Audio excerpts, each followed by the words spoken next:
o abismo social que existe não somente no Brasil, mas no mundo todo, não é um debate que deve ser considerado de esquerda ou de direita. Se bem que a direita, um dos pontos positivos da direita é a ênfase na economia, em estabilizar a economia. E um dos pontos positivos da esquerda é o debate a respeito da área social, em buscar melhores condições de vida para as pessoas, em diminuir o tal do abismo social entre as classes, acabar, no caso, com essa luta de classes entre ricos e pobres, tal, para que haja um equilíbrio e mais possibilidades também dos mais pobres terem acesso a bens, direitos. É, então, se fosse possível, nesse ambiente político, unir a economia estável, tão defendida pela direita, com a justiça social tão defendida pela esquerda, seria maravilhoso. E isso evitaria muitos conflitos, muitas guerras de palavras, muitas tretas que têm ocorrido muito nesse período eleitoral. Eh, então, como buscar esse equilíbrio? É claro que, como cristão, eu devo buscar esse equilíbrio na palavra de Deus, na vontade de Deus para nossas vidas. Então, eu quero focar especificamente agora em como devemos contribuir para diminuir o abismo social entre as pessoas. Porque não adianta nada apenas votarmos em candidatos comprometidos com isso se nós mesmos não fizermos nossa parte. Nós mesmos, como eleitores e também como cidadãos, devemos fazer nossa parte para diminuir os problemas na sociedade como um todo, porque o abismo social é uma das principais causas da violência. Claro que outra é a educação. A educação de qualidade também contribui para a diminuição dos índices de violência e para a diminuição das próprias desigualdades sociais. E o abismo social, ele faz com que as pessoas menos favorecidas acabem recorrendo a meios ilegais para a satisfação de suas necessidades. E é claro que nós não queremos isso. Assim, no desespero por sobreviver, em sustentar a família, muitas pessoas acabam recorrendo a subemprego, até mesmo a atividades ilegais para sustentar sua família. E é claro que não queremos incentivar a ilegalidade de jeito nenhum. Queremos fazer tudo dentro da lei e a palavra de Deus nos dá saídas, nos dá orientações a respeito de como devemos fazer isso. Lá no tempo de Moisés, lá no livro de Deuteronômio, capítulo 15, versículos 7 a 11, Moisés, no seu último discurso, antes de subir ao Monte Nebo e morrer, passando o comando dos israelitas para Josué, para entrar na Terra Prometida, ele disse o seguinte a respeito da atenção aos pobres, do cuidado com os mais pobres.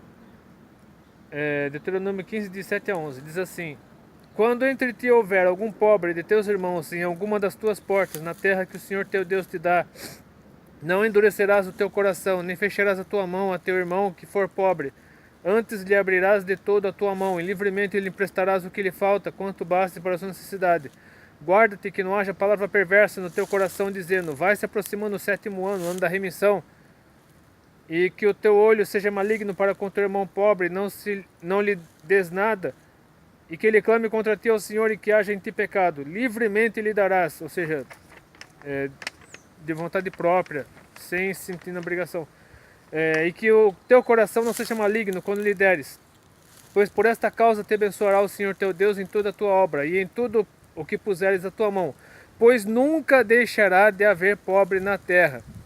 Pelo que te ordeno, dizendo: livremente abrirás a tua mão para o teu irmão, para o teu necessitado e para o teu pobre na tua terra. Esse trecho aqui que eu fiz questão de grifar, pois nunca deixará, aqui, pois nunca deixará de ter pobre na terra, de haver pobre na terra. Isso me fez lembrar o trecho lá do Evangelho de Mateus, capítulo 26, de 6 a 13, em que a mulher pecadora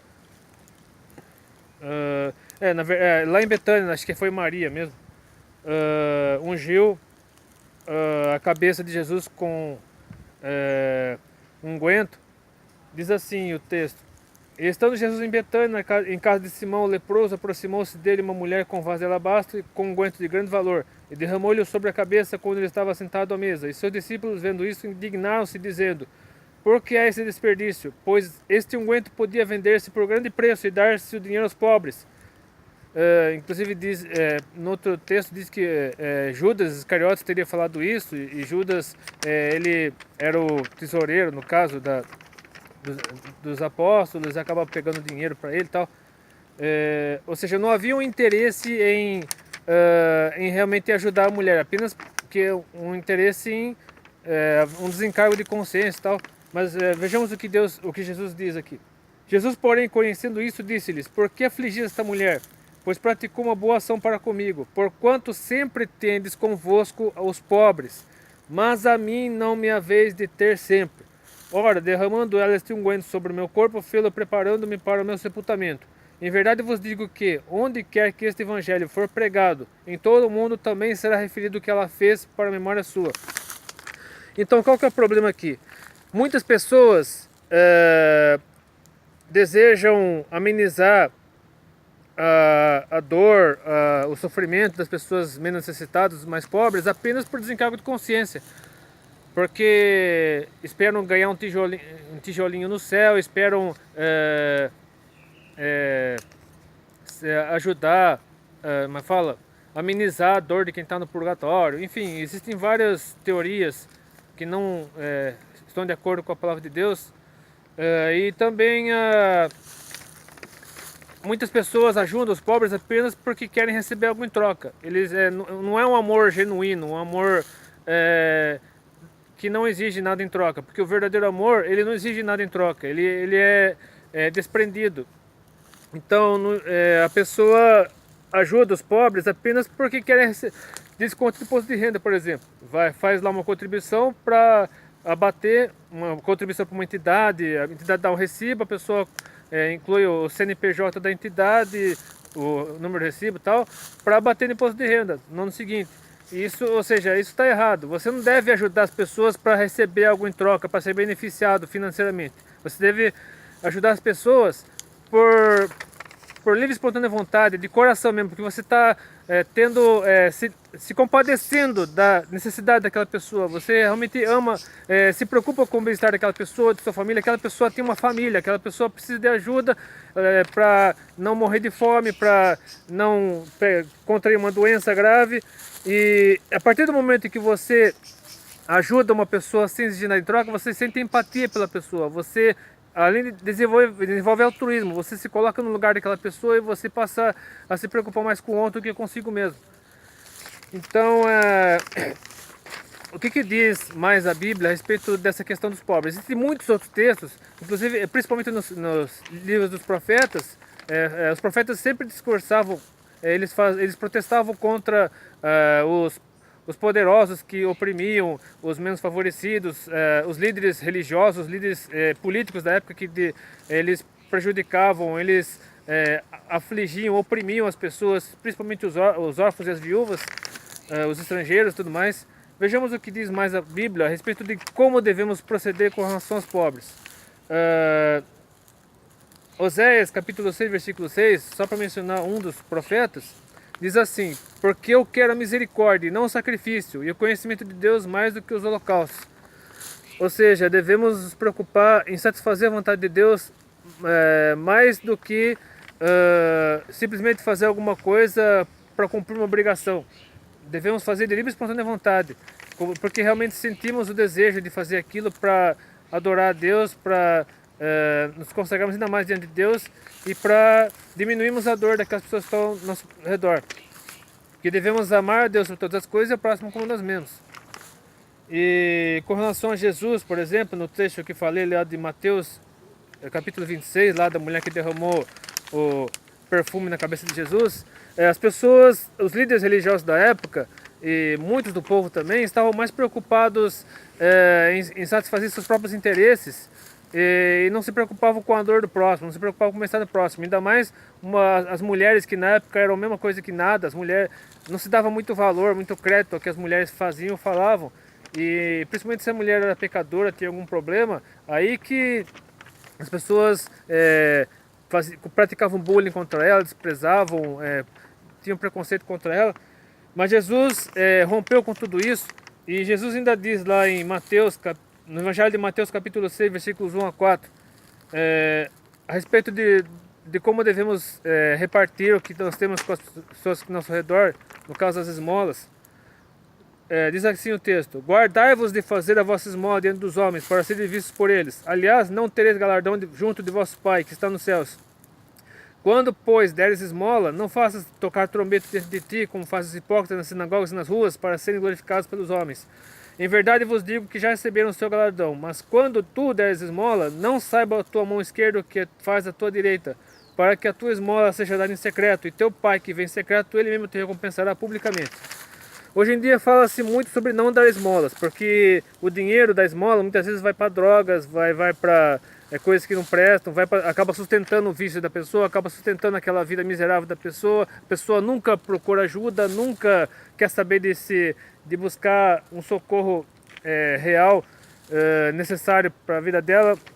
Mas o importante é que nós façamos, se nós dermos esmola, mesmo ajudarmos alguém com comida, de alguma outra forma, com roupa e tudo mais, devemos fazer sem colocar na cabeça, sem ficar paranoico, dizendo, mas ele venderá comida e trocará por droga, ele venderá roupa e trocará por arma.